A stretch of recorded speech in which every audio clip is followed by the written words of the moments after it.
नमस्कार ओडिशावासी जय जगन्नाथ शुभ सकाळ। आज हूँ 26 जून 2025 गुरुवार। आज दिन में टॉप 20 गुरुत्वपूर्ण खबर उपर आसतु नजर पकाइबा। वीडियोटी को शेष पर्यंत देखंतु। किछि समय मध्य जानिपारे आज दिन जाकर संपूर्ण खबर विषय रे। प्रत्येक दिन नुआ नुआ खबर पाई चैनल को प्रथम करी आसीथिले चैनल को सब्सक्राइब करी पाखरे आसुथिबा बेल आइकन को दबाई देबे एवं वीडियो को गोटे गोटे लाइक निहाती करिदेबे। खबर नंबर 1। कलाहांडी जिला गल्लामुड़ा ब्लॉक विभिन्न गाँव में गोचर जमी चिन्हट सह जबरदखल उच्छेद करने को ग्रामवासी दाबी करिसेंती। ब्लॉक रेगड़ा ग्रामवासी अभियुक्त करिसेंती रेगड़ा ठारे थिबा 200 एकर ऊर्ध्व गोचर जमी को किछि प्रभावशाली व्यक्ति निज अख्तियार को नहीं चाषबास करिसेंती। फल चारण भूमि नथिबारु गोरु छेली मेंढा प्रतिपालन असंभव होई पड़िछि। एने तुरंत पदक्षेप नेबाकू ग्रामवासी कल्लामुंडा तहसीलदार राजस्व मंत्री ओडिशा सरकार को लिखित अभियोग करिसेंती। सरकार ए दिगरे तुरंत पदक्षेप न नेले आगामी दिन में आंदोलन करने को नवीन चौधरी झसकेतन चौधरी विपिन साहू भुवन साहू प्रमुख ग्रामवासी प्रकाश करिसेंती। खबर नंबर 2। आसुची लघुचाप 10 जिला को सतर्क सूचना जारी कला पाणीपाग विभाग। 24 घंटार लघुचाप उत्तर पश्चिम बंगोपसागर घूर्णिबलय सक्रिय रही। यार प्रभाव में आसंता 24 घंटार मध्य लघुचाप सृष्टि होबार संभावना रही। एने पूर्वानुमान करिछि आंचलिक पाणीपाग विभाग। राजधानी भुवनेश्वर समेत विभिन्न स्थान में वर्षा हेउछि। आगामी 24 घंटार भीषण वर्षा पर मयूरभंज और केन्दुझर को रेड अलर्ट जारी कर सेहीपरि प्रबल अति प्रबल वर्षा पर 10 जिला को ऑरेंज अलर्ट जारी कर सेहीपरि 10 जिला को प्रबल वर्षा पर येलो अलर्ट जारी कर 28 तारीख जाए विभिन्न स्थान में वर्षा संभावना रही। खबर नंबर 3। महाप्रभु नवजैवन और नेत्रोत्सव कौन भक्तों को मिलबनी यही दुर्लभ दर्शन। नवजौवन दर्शन श्रीक्षेत्र में मानवीय लीला करुछंती महाप्रभु। ज्वर पड़ी अणसर घरे विराजमान महाप्रभु। दीर्घ 15 दिन पर अणसर शेष पर महाप्रभु जो दर्शन दियंती ताहाकू नवजौवन दर्शन कहती। यही दुर्लभ दर्शन पर भक्तटे वर्ष सारा अनै बसी थाए। अणसर पिंडी बाहर पर महाप्रभु को अनुष्ठित हुए नेत्रोत्सव बा नवजौवन दर्शन। खबर नंबर 4। प्रथम थर पर बांधवी मृत्यु मामलार 1.5 मास पर प्रतिक्रिया रखिले यूट्यूबर लव हासदा। कहले एमिति चर्चित यूट्यूबर लव हासदा बांधवी आत्महत्या को नहीं बद घेर को आसीथिले। बद पर प्रथम थर से मुह खोलिछंती।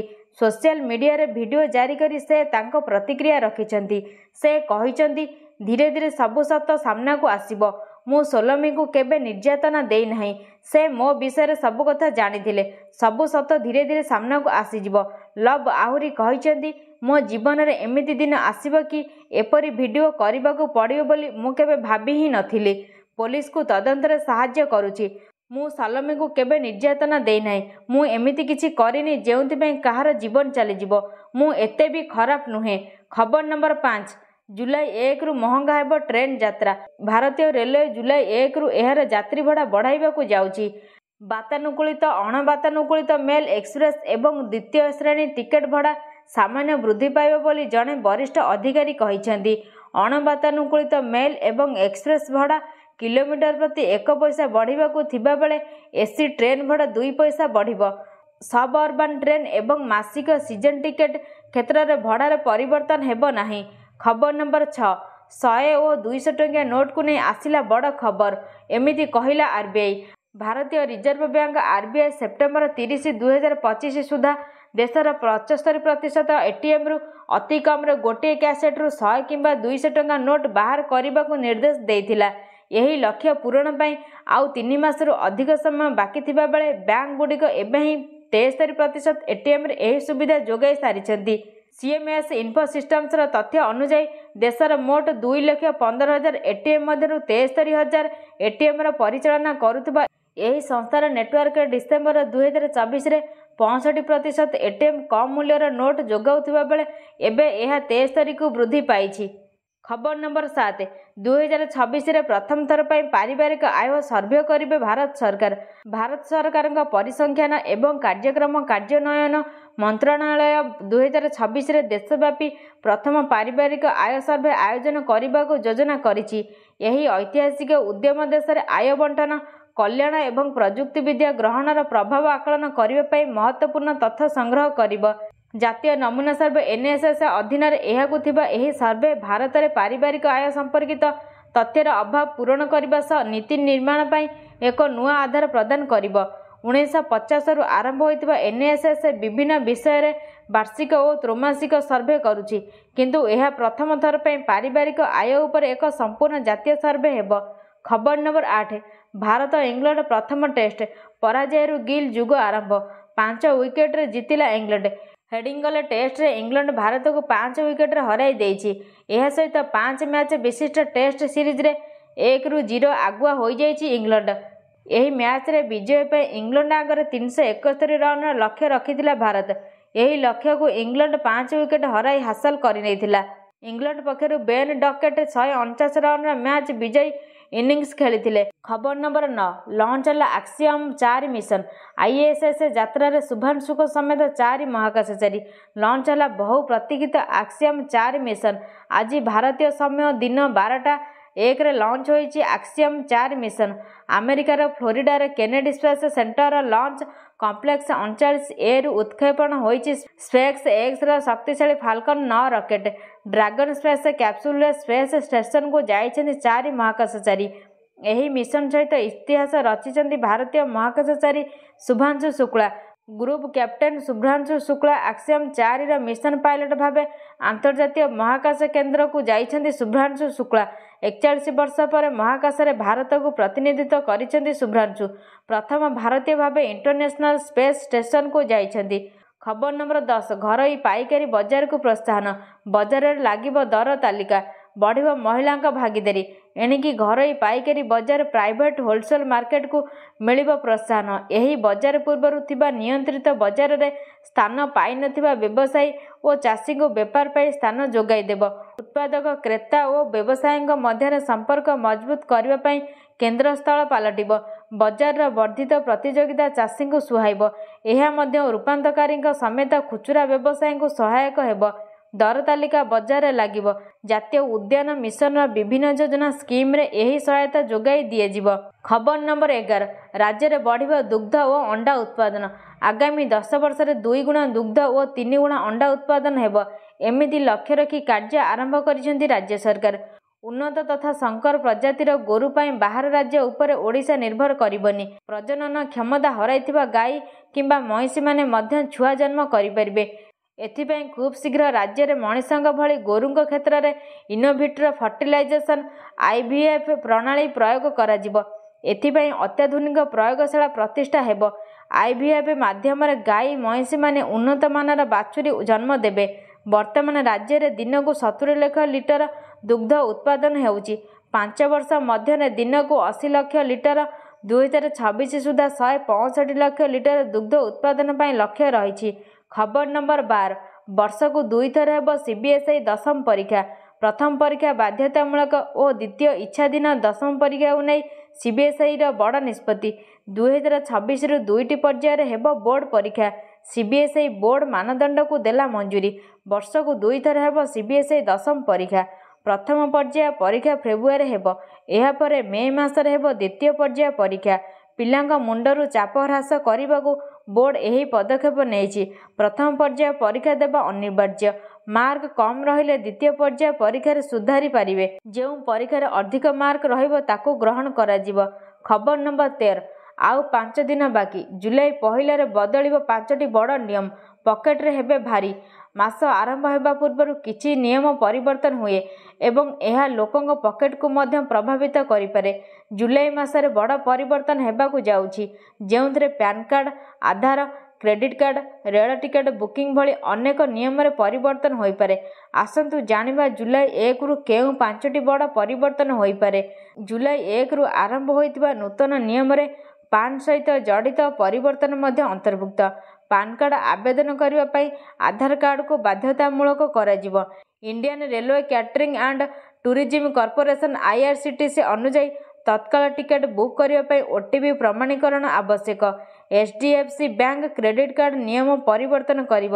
ଯଦି କ୍ରେଡିଟ୍ କାର୍ଡ଼ ଧାରକ ପ୍ରତି ମାସରେ ଗେମିଂ ଆପ୍ସରେ 10,000 ଟଙ୍କା ପର୍ଯ୍ୟନ୍ତ ଖର୍ଚ୍ଚ କରନ୍ତି, ତେବେ ଏହା ଉପରେ ଏକ ଅଲଗା 1% ଚାର୍ଜ ନିଆଯିବ। ଯଦି ଆପଣ ICICI ବ୍ୟାଙ୍କର ଗ୍ରାହକ ଏବଂ ATM ମେସିନରୁ ଟଙ୍କା ଉଠାନ୍ତି, ତେବେ ଆପଣଙ୍କୁ ଏକ ଶୁଳ୍କ ଦେବାକୁ ପଡ଼ିବ। ତଥାପି ଅନ୍ୟ ବ୍ୟାଙ୍କର ATMରୁ ଆର୍ଥିକ କାରବାର ପାଇଁ 23 ଟଙ୍କା ଶୁଳ୍କ ଦିଆଯିବ। ଖବର ନମ୍ବର 14, ଏହି 3 ରାଜ୍ୟକୁ ମୋଦି ସରକାରଙ୍କ ବଡ଼ ଉପହାର। ଆଜି କେନ୍ଦ୍ର କ୍ୟାବିନେଟ୍ ବୈଠକରେ ଅନେକ ବଡ଼ ନିଷ୍ପତ୍ତି ନିଆଯାଇଛି। କେନ୍ଦ୍ରର ମୋଦି ସରକାର ଉତ୍ତରପ୍ରଦେଶ, ମହାରାଷ୍ଟ୍ର ଏବଂ ଝାଡ଼ଖଣ୍ଡକୁ ଏକ ବଡ଼ ଉପହାର ଦେଇଛନ୍ତି। ସୂଚନା ଏବଂ ପ୍ରସାରଣ ମନ୍ତ୍ରୀ ଅଶ୍ୱିନୀ ବୈଷ୍ଣବ କହିଛନ୍ତି ଯେ ପୁନେ ମେଟ୍ରୋ ଲାଇନ୍ 2 ପାଇଁ 3,626 କୋଟି ଟଙ୍କା ମଞ୍ଜୁର ହୋଇଛି। ସେହିପରି 5,940 କୋଟି ଟଙ୍କାର ସଂଶୋଧିତ ଝରିଆ ମାଷ୍ଟର ପ୍ଲାନ୍କୁ କେନ୍ଦ୍ର କ୍ୟାବିନେଟ୍ ମଞ୍ଜୁର କରିଛି। କେନ୍ଦ୍ରମନ୍ତ୍ରୀ ଅଶ୍ୱିନୀ ବୈଷ୍ଣବ କହିଛନ୍ତି, ଆଜି କ୍ୟାବିନେଟ୍ ବୈଠକରେ 3ଟି ବଡ଼ ନିଷ୍ପତ୍ତି ନିଆଯାଇଛି। ପୁନେ ମେଟ୍ରୋ ସମ୍ପ୍ରସାରଣ ପାଇଁ 3,626 କୋଟି ଟଙ୍କା ମଞ୍ଜୁର ହୋଇଛି। ଦ୍ୱିତୀୟତଃ, ଝରିଆ ଝାଡ଼ଖଣ୍ଡ ଭୂତଳ ଅଗ୍ନି ନିର୍ବାପନର ଏକ ବହୁତ ପୁରୁଣା ପ୍ରସଙ୍ଗ।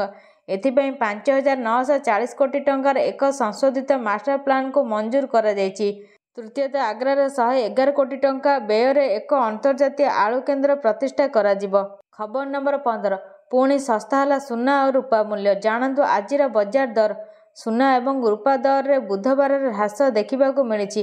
ଇରାନ ଏବଂ ଇସ୍ରାଏଲ ମଧ୍ୟରେ ଯୁଦ୍ଧବିରତି ପରେ ପଶ୍ଚିମ ଏସିଆରେ ସୁନା ଦର କମିଯାଇଛି।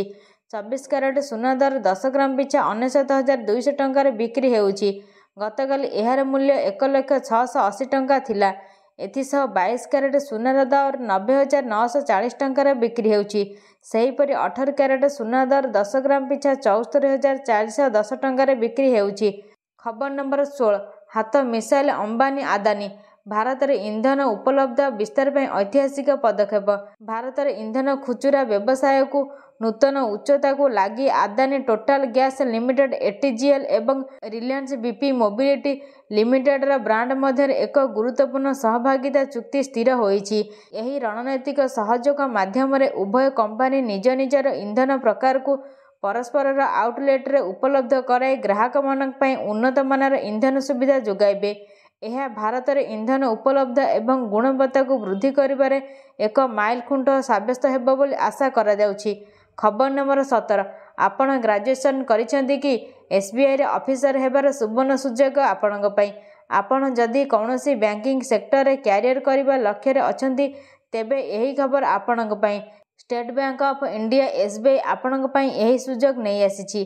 ଏନେଇ SBI ଏକ ବିଜ୍ଞପ୍ତି ପ୍ରକାଶ କରିଛି। ଏହି ନିଯୁକ୍ତି ମାଧ୍ୟମରେ ପ୍ରୋବେସନାରୀ ଅଫିସର ପଦବୀ ପୂରଣ ହେବ। ଏନେଇ ଉଭୟ ପୁରୁଷ ଏବଂ ମହିଳା ଆବେଦନ କରିପାରିବେ। ଏହି ନିଯୁକ୍ତି ମାଧ୍ୟମରେ ମୋଟ 540ରୁ ଅଧିକ ପଦବୀ ପୂରଣ ହେବ। ଗ୍ରାଜୁଏସନ୍ କରିଥିବା ପ୍ରାର୍ଥୀ ଏହାର ସୁଯୋଗ ନେବେ। ଯୋଗ୍ୟ ଓ ଆଗ୍ରହୀ ପ୍ରାର୍ଥୀମାନେ SBIର ଅଫିସିଆଲ ୱେବସାଇଟ୍ sbi.co.inକୁ ଯାଇ ଆବେଦନ କରିପାରିବେ। ଖବର ନମ୍ବର 18। ମୋବାଇଲ ଆପ୍ରେ ମିଳିବ ରାଜସ୍ୱ ସେବା, ବିଭିନ୍ନ କାଗଜପତ୍ର ହେବ ଅନଲାଇନ୍ ଡାଉନଲୋଡ୍। ରାଜସ୍ୱ ସେବା ପାଇଁ ଆସିଲା ଇ-ରେଜିଷ୍ଟ୍ରେସନ୍ ଆପ୍। ଏଣିକି ଗୋଟିଏ ମୋବାଇଲ ଆପ୍ରେ ମିଳିବ ସମସ୍ତ ରାଜସ୍ୱ ସେବା। ଘରେ ବସି ଲୋକେ ପାଇବେ ସମସ୍ତ ରାଜସ୍ୱ ସଂକ୍ରାନ୍ତରେ ସୁବିଧା। ଏହି ଆପ୍କୁ ଉନ୍ମୋଚନ କରିଛନ୍ତି ମୁଖ୍ୟମନ୍ତ୍ରୀ। ଆପ୍ ଦ୍ୱାରା କୌଣସି ସେବା କେନ୍ଦ୍ରକୁ ନ ଯାଇ ଘରେ ବସି ବିଭିନ୍ନ ସମସ୍ୟାର ସମାଧାନ କରିହେବ। ଛୋଟ ଛୋଟ କାମ ପାଇଁ ରାଜସ୍ୱ ବିଭାଗ କିମ୍ବା କାର୍ଯ୍ୟାଳୟକୁ ଲୋକଙ୍କୁ ଦୌଡ଼ିବାକୁ ପଡ଼ିବନି। ଖବର ନମ୍ବର 19। ଖାତାକୁ ଆସିବ ସୁଭଦ୍ରା ତୃତୀୟ କିସ୍ତି ଟଙ୍କା, ତାରିଖ ଘୋଷଣା କଲେ ସରକାର। ରାଜ୍ୟ ସରକାରଙ୍କ ଫ୍ଲାଗସିପ୍ ସ୍କିମ୍ ସୁଭଦ୍ରା ଯୋଜନାରେ 2ଟି କିସ୍ତି ଟଙ୍କା ହିତାଧିକାରୀଙ୍କ ଖାତାକୁ ଆସିସାରିଛି। ତୃତୀୟ କିସ୍ତିରେ ମୋଟ 10,000 ଟଙ୍କା ପାଇସାରିଛନ୍ତି 1 କୋଟିରୁ ଅଧିକ ହିତାଧିକାରୀ। ସମସ୍ତ ଯୋଗ୍ୟ ହିତାଧିକାରୀଙ୍କ ନିକଟରେ ଯେଭଳି ଭାବେ ସୁଭଦ୍ରା ପହଞ୍ଚିବ, ସେ ନେଇ ଯୋଜନାକୁ କ୍ରିୟାନ୍ୱୟନ କରିବାକୁ ଲଗାତାର ଭାବେ ପ୍ରୟାସ କରିଛନ୍ତି ସରକାର। ତେବେ ତୃତୀୟ କିସ୍ତି ଟଙ୍କା କେବେ ଆସିବ, କେଉଁମାନେ ପାଇବେ? ଅଯୋଗ୍ୟ ହିତାଧିକାରୀଙ୍କ ସର୍ଭେ ପରେ ତୃତୀୟ କିସ୍ତି ଟଙ୍କା ଦିଆଯିବ। ସମସ୍ତ ଯୋଗ୍ୟ ହିତାଧିକାରୀଙ୍କ ନିକଟରେ ସୁଭଦ୍ରା ଯୋଜନା ଟଙ୍କା ପହଞ୍ଚାଇବା ନେଇ ପୂର୍ବରୁ ବି ଘୋଷଣା କରିସାରିଛନ୍ତି ରାଜ୍ୟ ସରକାର। ଆସନ୍ତା ରାକ୍ଷୀ ପୂର୍ଣ୍ଣିମା ଅର୍ଥାତ୍ ଅଗଷ୍ଟ 9 ତାରିଖରେ ସୁଭଦ୍ରା ତୃତୀୟ କିସ୍ତି ପ୍ରଦାନ ପ୍ରସ୍ତାବକୁ ଏହି ବୈଠକରେ ଅନୁମୋଦନ କରାଯାଇଛି। ଖବର ନମ୍ବର 20। 20ତମ ନୁହେଁ, ପରବର୍ତ୍ତୀ 5ଟି PM କିଷାନ କିସ୍ତି କେବେ ମିଳିବ? ଚାଷୀମାନେ ଜାଣନ୍ତୁ ଏହି 5ଟି ଡେଟ୍ କେବେ? ପ୍ରଧାନମନ୍ତ୍ରୀ କିଷାନ ସମ୍ମାନ ନିଧିର 20ତମ କିସ୍ତି ପାଇଁ ଚାଷୀମାନେ ଅପେକ୍ଷା କରୁଛନ୍ତି, ଯାହା ଜୁନ୍ ଶେଷ ସୁଦ୍ଧା ଆସିପାରେ। ଆସନ୍ତୁ ଜାଣିବା ପରବର୍ତ୍ତୀ କିସ୍ତି କେବେ ଆସିବ। ଜୁନ୍ ମାସ ଶେଷ ହେବାକୁ ଯାଉଛି ଏବଂ ଚାଷୀମାନେ ପ୍ରଧାନମନ୍ତ୍ରୀ କିଷାନ ସମ୍ମାନ ନିଧିର 20ତମ କିସ୍ତି ପାଇଁ ଅପେକ୍ଷା କରିଛନ୍ତି। କିଛି ରିପୋର୍ଟ ଅନୁସାରେ ଜୁନ୍ ଶେଷ ସୁଦ୍ଧା ଚାଷୀମାନଙ୍କୁ 2,000 ଟଙ୍କା ମିଳିବ। ଆସନ୍ତୁ ଜାଣିବା ପରବର୍ତ୍ତୀ 5ଟି କିସ୍ତି କେବେ ଆସିବ। ବର୍ଷା ଋତୁ ଆସିଗଲାଣି। ଚାଷୀମାନେ ଜାଣନ୍ତି ଯେ ଜୁନ୍ ଜୁଲାଇ କେବଳ ଫସଲ ପାଇଁ ନୁହେଁ, ବରଂ ପାଣ୍ଠି ପାଇଁ ମଧ୍ୟ ପ୍ରସ୍ତୁତ ହେବାର ସମୟ। ଏହି ଋତୁରେ ବିହନ, ସାର, କୀଟନାଶକ ସବୁକିଛି ବ୍ୟବହାର କରାଯାଏ। ଏପରି ପରିସ୍ଥିତିରେ ପ୍ରଧାନମନ୍ତ୍ରୀ କିଷାନ ଯୋଜନା ଅଧୀନରେ 2,000 ଟଙ୍କାର କିସ୍ତି ଚାଷୀଙ୍କ ପାଇଁ ପ୍ରଥମ ବର୍ଷାର ଆଶ୍ୱସ୍ତି ଭଳି। ଏହି କିସ୍ତି 2025 ଜୁନ୍ ଶେଷ ସୁଦ୍ଧା ଆସିପାରେ। ଅର୍ଥାତ୍ 25ରୁ 30 ସେପ୍ଟେମ୍ବର ମଧ୍ୟରେ ଚାଷୀଙ୍କ ଆକାଉଣ୍ଟକୁ ଟଙ୍କା ଆସିପାରେ। ତଥାପି ସରକାରଙ୍କ ପକ୍ଷରୁ ଏପର୍ଯ୍ୟନ୍ତ କୌଣସି ସରକାରୀ ତାରିଖ ଘୋଷଣା କରାଯାଇ ନାହିଁ। ସମ୍ପୂର୍ଣ୍ଣ ଭିଡ଼ିଓଟିକୁ ଦେଖୁଥିବାରୁ ଧନ୍ୟବାଦ।